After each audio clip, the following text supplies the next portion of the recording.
64.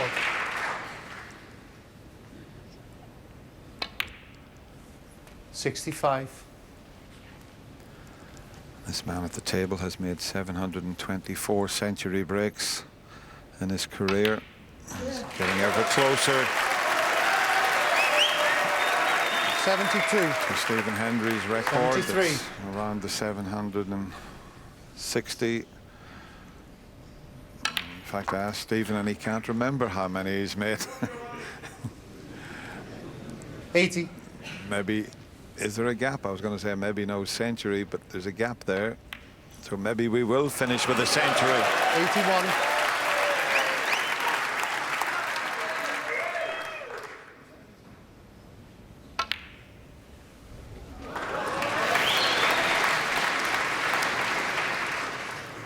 We've had 15 centuries 86. in this year's Masters, but he's doing what all great 87. champions do.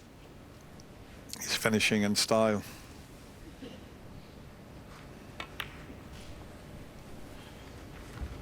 He's already made 29 centuries this season. 94. 95.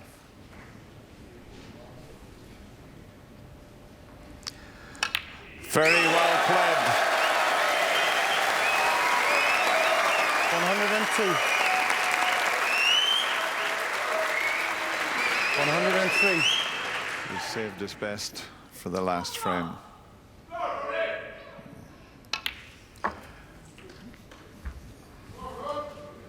There's one or two of his spectators feel they 109. have to shout out. 111.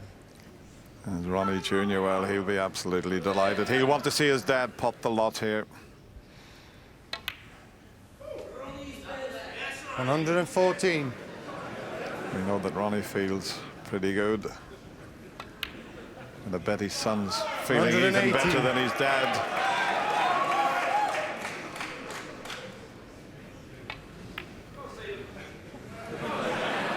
123. Well, this crowd are absolutely loving this. There's no harm making noise at this stage. The match is over. Let them enjoy themselves. 129. He's not even going to bother with the black.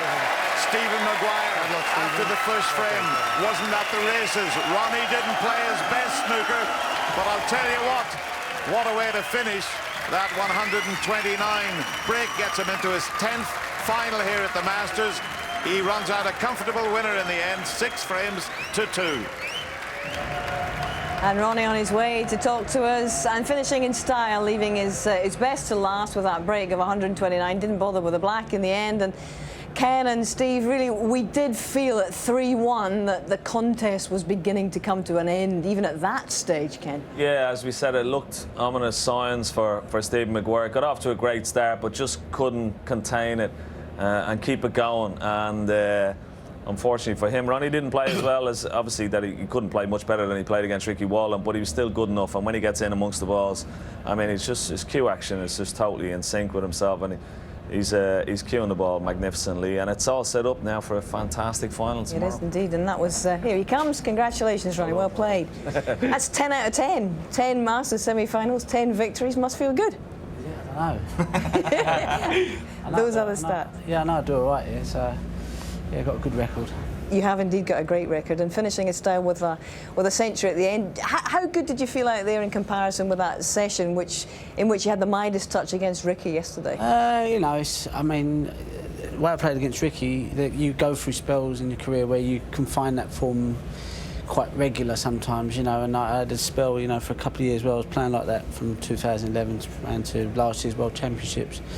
And but for the last 6 weeks, I kind of struggled a bit, so it's a bit in and out really. So the performance, I'm capable of doing the performance, but you know, you just don't find that touch and feel.